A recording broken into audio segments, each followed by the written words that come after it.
don't want to be part of it. Okay, I get it. Okay, guys, a quick one. So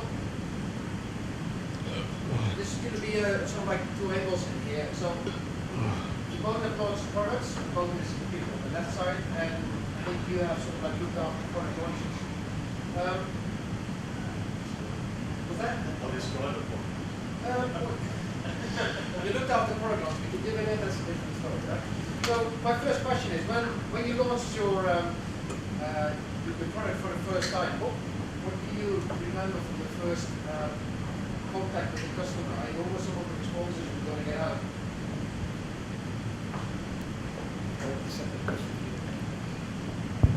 I'll start. Yeah, so I think it was pretty mentioned in my presentation already. So, the first thing once we launched is, the first few days there were very few downloads, very few registration, no bookings. So it was we're pretty worried about it. And that's why we went to talk to customers. So I think I mentioned some of the points.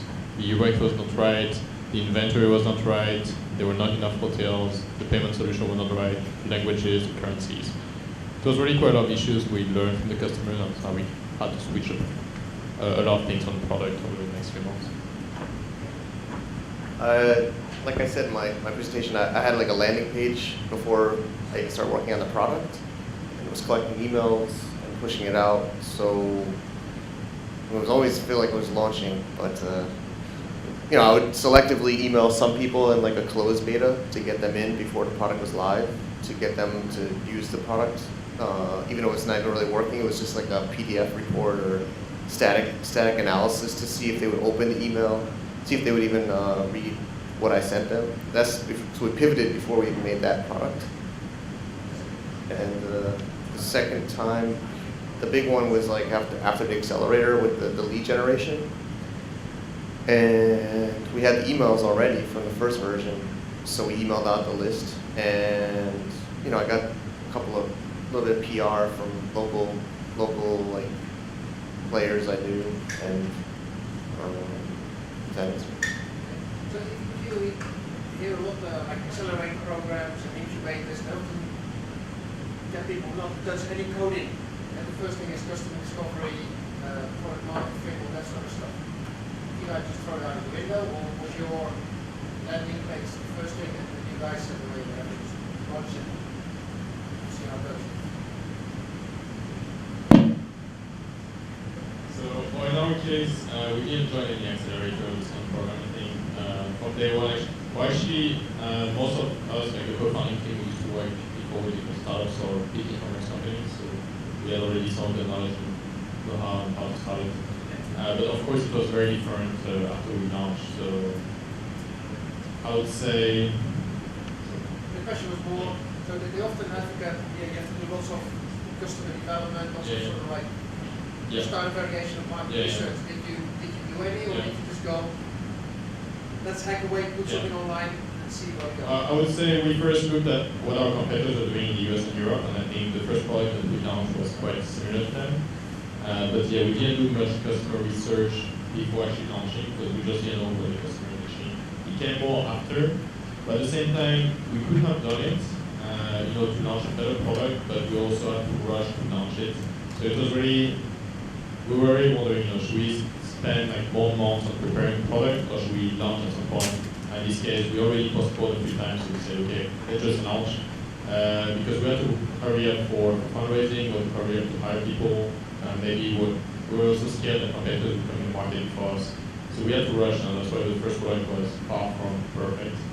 And even like, I think just 2 weeks before launching, we didn't even have a payment gateway, so that was a big issue as well.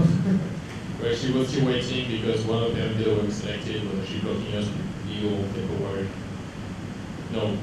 At some point we said, okay, we don't want to postpone because of those guys. Let's just integrate another one, and we just did a lot of research. We integrated the first one and accepted. So it was far from perfect, but the product was very people could actually use it. I had the landing page right away, and I got everybody I could sign up for it. And so I didn't have a Western model to base off of. I was making something innovative and new. So it was harder for me to know what to build. And I we had focus groups, and we use WordPress. So I love WordPress. So we made like a fake backend, and Doug was out here helped me make like a backend, just putting in the data to make charts, to make it look like it was real-time analytics.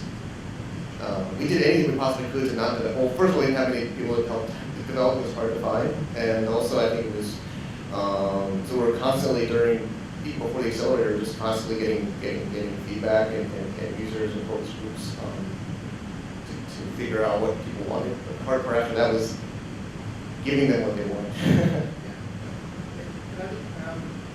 Guys, if you got any questions, just fire away, right? So, Raphael mentioned, wait, everyone has been working their butts off, you launch, and then nothing happens. So I guess one of the things that often startups try to do is get a lot of attention from media in different ways. How many emails a day do you get on, please talk to me about my product or my service or my website or my whatever it was? It's definitely several dozens. Like a couple of days ago, I actually got a pitch about some peanut oil, cooking oil. So that was a new one. But yeah, I think for us, because Engadget covers mostly hardware stuff and occasionally the social media platforms. With things like Kickstarter and Indiegogo, we're definitely getting more pitches for those campaigns and companies and startups. So I guess that's kind of a gateway for us to approach the startups and for our startups to approach us. We're also grateful that some big shows like I think CES is one of them. They're actually dedicated a new area for I think it's Kickstarter projects as well. So we're very much looking forward to that. And we're seeing that this in the gaming conventions for the indie developers. So you know, it's a two-way thing. We also look out for interesting startups, and they also annoy us with emails via their PR agencies, well, which is fine. So at what moment, what do you look for when you say, hey, this is something that we could help them, A, and B, when we help them, it would be beneficial? So I mean, one of the things that came out earlier today is, like Jeffrey started this morning, like too much press at the wrong moment, it's not going to help a startup, but actually it might kill your startup. So what is your experience when you look at the stuff that you guys sort of like promote versus how beneficial can you be?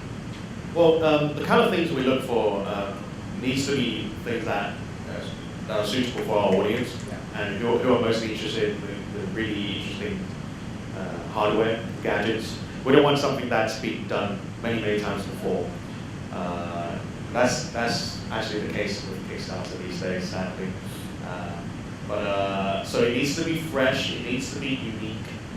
These are just the basic requirements, and they need to be relevant to our coverage. If not, I can always like refer them to our friends who work for the other websites anyway. But in terms of, you're absolutely right, like if there's too much press, it might kill them. In terms of the amount of news being shown out that day, because there might be an Apple event, there might be another tech expo happening. So I tend to tell companies that if you want to make an announcement, don't do it on the day of CES or MWC or Computex. Like try and do it a bit before that or after, just to avoid the peak traffic.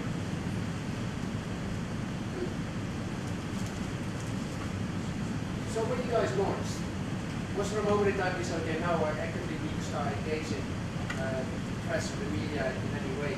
So like, how did you build it up? Well, I think in our case, we did pretty much from day one. So as soon as we launched, we used that excuse to pitch all the press possible. The problem is, it's not easy to do, because when you're new, most like media don't care actually. It was pretty hard, but I think we learned it over time, because I had no PR experience before doing it, and I just built up my own network in Hong Kong. It took me like 2 years to know most of the journalists here. I think what was very important with the journalists in general is to approach them with the right angle, the right story. So if you pitch like some tech press, some business press, lifestyle, travel, all of them want to hear a different message. So you have to like find what part of the product do they want to hear about. So like tech press is more interesting. Why is it new and disruptive? How much fundraising? How much money do you get? Business also cares about numbers.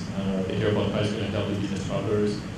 Lifestyle, they care about how it's changing, the way we live, how it's helping us on a daily basis.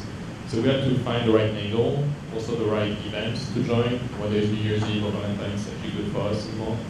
And also the message varies a lot from country to country. So in Hong Kong is one thing, let's say in Vietnam, they care a lot about how we're helping the Vietnamese consumer and how things in Vietnam are switching from offline to mobile directly. So it's a very different story from market to market also.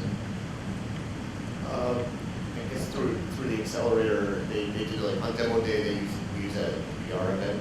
So a lot of PR was in the audience during demo day and talking about all the startups. It was one helpful thing. Also, yeah, like I remember Steve Forte's not in Hong Kong now, but he was helping a lot with like having an angle or being the first in something or finding even if it's something's already existing, but just find a way to make it the first. Like Rich was saying, you want to be the first to. You don't want news people don't want to talk about old news or things that are already out in the market. You got to find some angle. And also, like being a foreigner in China, I always get into different news there.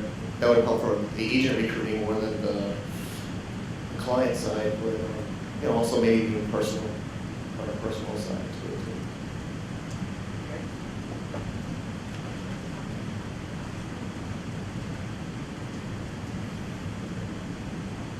Hello. I wanted to know, as your company started to grow, and I think Hotel quickly mentioned, Bangkok now 50 staff on the team. Do you now start to focus more on some of the employee needs, such as related to motivation? Yeah, that's actually very true. And we saw that from 2 years ago, the issues that we faced today are totally different. 2 years ago, it was only 5 of us who were focusing on launching the product, getting money, making sure we always have money to pay salaries. Now it's totally different. Now it's about finding first the right people who fit with our company. So I was in Bangkok last week, and we were working on defining our company's culture, what kind of values we're looking to people, what kind of people do we want, not able to see, but really how they're going to fit in the company and get along with the others. That's very important, how they're going to develop within the company. So it's really, the HR part is becoming more and more important, and the more stuff you're getting, especially when you get the right people who have 10 years experience in the industry already. It's a different management style than hiring an intern or fresh grads. And the second thing is also on the legal side. Now it's a time where we're setting up all the mandatory stuff like NPF, just an example. A lot of startups don't care that much, but at some point it's actually mandatory, so you have to do it. I guess I haven't had that problem yet. I've never got so big, so just a few people. But also the culture. Somebody was we're talking during break. With cross world, even in Asia, I'm sure it deals with cultures and even Southeast Asia, there's so many different cultures and dealing with it. Western and Asian work environments and the way you interact with staff or team members is a lot different. I think the West is very direct, and in Asia, it's not usually, in my experience at least, you can't be as finger pointing, or even if you don't mean to be it's your fault, but the way you approach your team is much different. I feel more sensitive here how you handle conflict or issues in the team, because there's more sensitive things. If you, I don't like to blame. I just like to be very direct. But usually the way I talk about now is I talk about the issue, not the person. I guess that's true. Probably a better way even in the Western management, but you talk about the issue, not the people. Hard on the issue, soft on the people.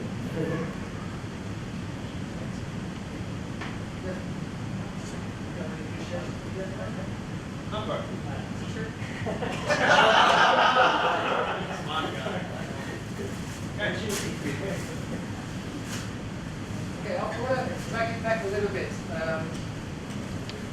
One of the things that was talked about this morning was metrics, vanity metrics.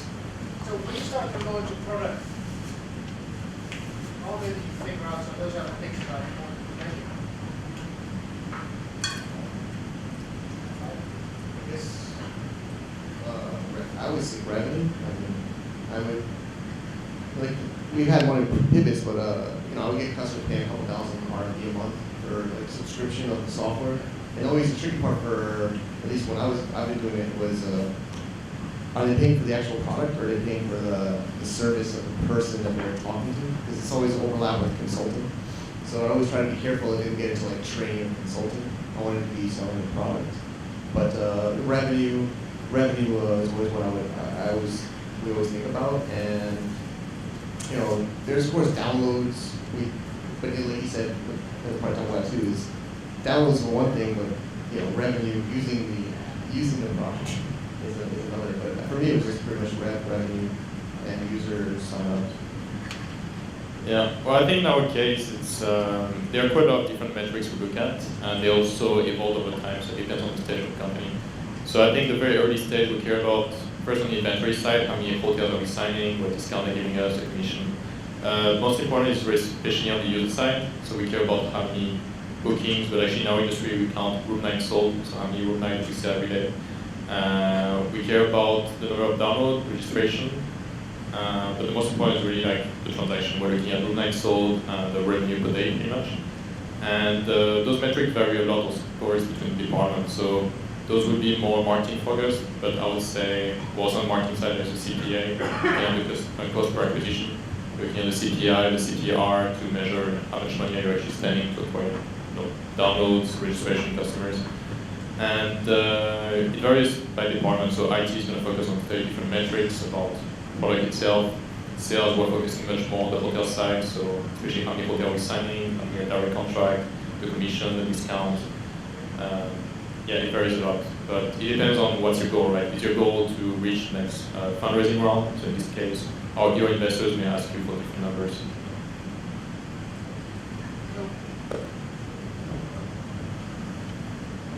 How much communication do you guys have, for example, when communicating with product owners or companies to say, hey, how can we help you? What's the sort of angle you want us to take? Or do you say, well, we write completely independent, give me the stuff, I'll write about it when I want to? Yeah, a lot of the times when these companies or their PR agencies reach out to us, they already set an angle for us. They're like, hey, here's an idea. And yeah, well, I personally tend not to pay too much attention to that, but I truly believe that the product speaks for itself. And I mean, I guess the idea is, what I'm saying is they don't need to be so hard selling. So, and then the next step would be for us to arrange a meeting, and we'll try and understand the product better, and then we'll see whether there's a good angle that we can approach. But like you said, we don't let companies interfere with our angles. That's something that we definitely don't do, unlike publications in China.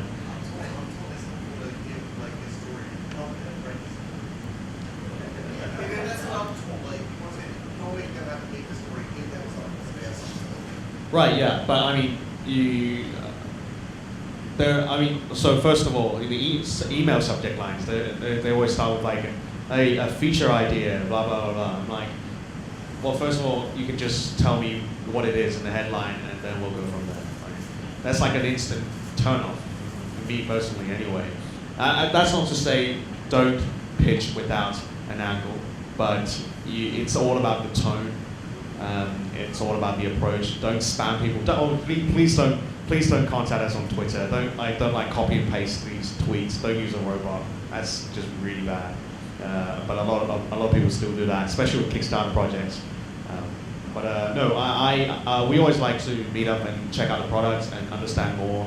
Most recently, I've been working with Ambi Climate. They recently relaunched on Kickstarter. They're based in Hong Kong. Oh yeah. Oh.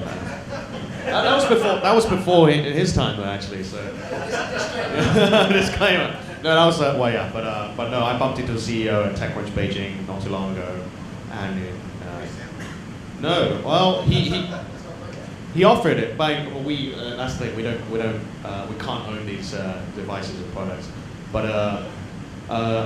we do need to see the products first when possible, like especially the hardware. There's just so much vaporware going on Indiegogo and Kickstarter. So that's another thing. If you want to pitch us, make sure your product is ready.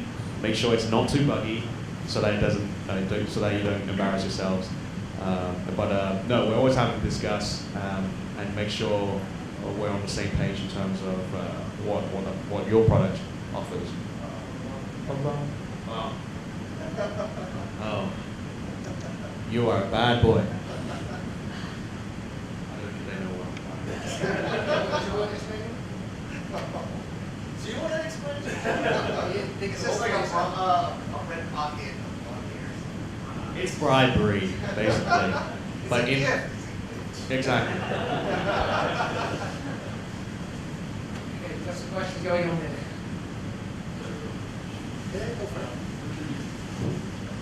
Yeah, Richard, you brought up the bubble pod before, and I know that's probably not your only Kickstarter failure, what you've been involved in. I know it's not mine. So I was wondering, from a press perspective, and you see this kind of stuff all the time, and you constantly track it. What's the prevailing failed gadget Kickstarter problem that you usually see with these things actually getting to market? What's the most common? The time to market. I've seen a lot of these projects that take a year to ship. So that's too long, way too long, especially if you're making something that's meant to work with a mobile phone. Because the mobile phone market is, the life cycle is so short these days. Even half a year is like, that should be your maximum. So yeah, that's mainly the issue. And then the other issue is, like I mentioned, the vaporware thing. A lot of products, they tend to end up missing a lot of features that they originally promised. Because these guys are just, they just found this random OEM and they thought, hey, I'm just going to do the branding for them. But they don't realize, they don't understand how capable that manufacturer is, like, and they didn't bother doing a background check on them to see whether they're reliable or not. And they don't even know this concept of the whole like Chinese New Year holiday. Like you get 2 weeks off, right? But you didn't count that in. Yeah, and then you get people copying Xiaomi as well. So it's a vicious cycle. Yeah, but does that answer your question? Yeah. And also the pitches from Chinese companies, the Kickstarter pitches from Chinese companies, they really need to get someone to do the proofreading for their Chinglish. No, that's very important. You don't want people to. I think when I enter the Kickstarter thing, we're not around a little bit for a number of things on money on the table. It is a gross estimation on the effort required to bring forward the market. There's zero risk management going on. There's zero understanding of cultural differences. And I think sometimes I read stuff and then it looks like the creators think that the whole of Shenzhen is going to be lining up at the airport or at Hong Kong airport waiting for them to go in with the order. Well, guess what? They're not. The orders are small, right? So in hardware takes a lot more time. Things go wrong. So on one side, that's why, like, yeah, put in 6 weeks, but actually it's going to be 6 months. Just even to get bolts and stuff done. Electronics testing, PCB design, things go wrong, all sorts of stuff. So a bit of risk management and understanding the process can help out a lot more people. I think. And I just want to add, if you want to get help, get someone to consult you on that kind of stuff. Do it before you start your project. Don't go asking someone for help once your project is almost done. That's a lot more expensive, way too late, and you're not likely to listen to that person anyway because you think like, why bother? Like it's a load of rubbish, and then you end up with a failed product launch. I've heard so much of that has happened. I hear from people like John Buford, and he's like, it's too late, and they don't listen. Yeah. 1 to 10 number. Seven. Okay. What I meant was people approaching John, not John. John's a very nice guy. He's happy to sort of give you advice on this kind of stuff. That's what I meant. Too late. It's on tape. It's cool. I got a follow-up question on the Hongbao issue for the panelists. So I'd like to hear from you guys about the burden of regulatory compliance for startups in Asia. Starting out with you, Raphael, you've done a great job. Your site is running in so many different markets. And I'm wondering just how easy or difficult it is for a startup to deal with all these different legal jurisdictions when it comes to business licenses, payments, data protection. Because I still see you guys aren't active or running a business in mainland China. So I'd be just kind of curious to hear your views on are you now spending more time and bandwidth on these regulatory issues as you grow the business in the future? Yeah. Okay. I'll do it. 3 minutes. So I would say at the very, very early stage, honestly, we didn't care that much about it. Because when you're starting, first you don't have that many resources, your time is limited. So all 5 of us, we used to work until 5 a.m. every night. So obviously we had better stuff to focus on. At the beginning, you want to care about traction, and you only get your funding. So you're just working on the product, the users, the fundraising, which take a lot of time already. So yeah, this first legal part was not a big issue, but it became more of an issue for the first fundraising round, and the second fundraising round even more. The first round, the due diligence was pretty fast because there was just not much to look into. Second round, we spent, I think, 1.5 months dealing with lawyers, just because they started going through everything. They went through our contract from before we even launched, and we signed our contract without a legal entity. It was fine with the hotel, but with the lawyers, not that much. So we had to revise a lot of things, I think. Yeah, the licensing issues, now that's dealt with, but at the very early stage, we didn't have a license. It was not a big issue because our numbers were small, so people were not really looking into that. But as you grow, it becomes more of an issue. So I think now we're in the stage where we're dealing with all this stuff, like license, MPF. Of course, all the shareholding part was done at the very beginning. That's very important, I would say. So you need to make sure that with your co-founders that everything is settled, because otherwise it can go very bad. The same with the first round. So we had lawyers involved in the first round to get all the shareholder structure and the term sheet done. And that's where we spent the most time on and beginning legal stuff. But the rest came over time as we grew, pretty much. I'm accepting beer after and talk after when it's not a recording. But, or by Joe. But similar to what Raphael says, at the beginning you can't, if you're going to worry with lawyer, legal, corporate structure, and contract, you'll not make it to the next, you won't make it. So, but yeah, it's just, I don't think anybody really cares until you get bigger. And so I think just don't worry. I mean, don't do things so illegally, or at least not on tape. But yeah, just at least have a rough agreement between everybody, especially shareholders and your contractors, as best you can. And yeah, I mean, but of course, usually things aren't worth legal action unless it becomes big. Like Facebook, we watched a Facebook movie and stuff. Even in the U.S., this happens. So it doesn't matter until it matters, and then it's a problem. But usually at early stage, just try to write it down. Okay, good stuff. A few closing remarks.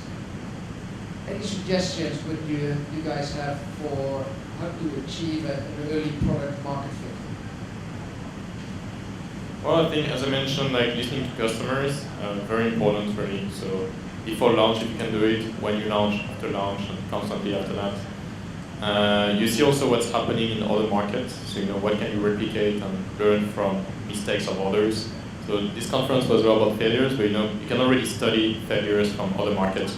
So if you want to launch something new in Hong Kong, you can see, has anyone launched this concept before, like in the US, in Europe? How has it been doing? If it was doing good, how was the product? What kind of marketing channels were they using? What kind of press coverage did they get? So there's a lot of stuff you can already learn from, both on the good and the bad side. And I would definitely encourage you to look into that, do your research, because it can just save you a lot of time. Probably take half the money you have at the beginning and put it to customer development market fit before you really build anything. I mean, while I didn't have the biggest exit or success, I think it got as far as we got because we were listening to the user and trying to adapt. But I think if I would start right now, I'd just make a WordPress website, landing page, Google AdWords, Facebook campaign, sell something I don't have, and see if people would buy it. And then it's better to apologize. You don't want, maybe don't sell it, but try to get as much validation as possible. Or Kickstarter is, you know, vaporware, sell vaporware. It sucks for the consumer, but it's good for the business. But yeah, try to get the money from the customer as soon as possible. Good, and the last one for Richard. So, if you go beyond the vaporware and you have stuff, what would be a good way to get the right form of publicity from editors?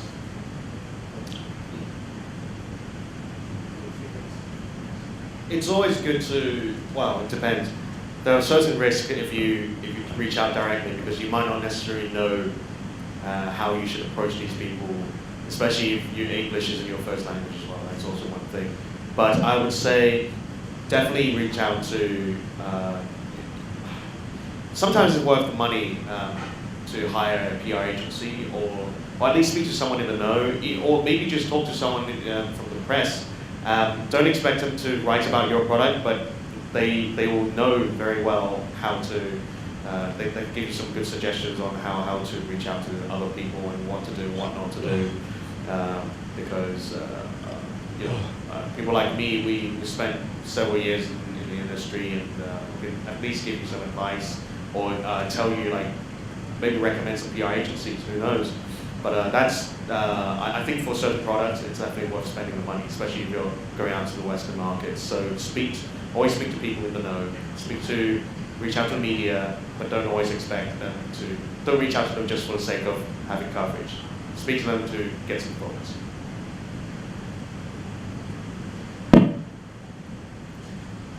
Brilliant. Thank you very much, guys. This closes up this session. So, another round of applause, please.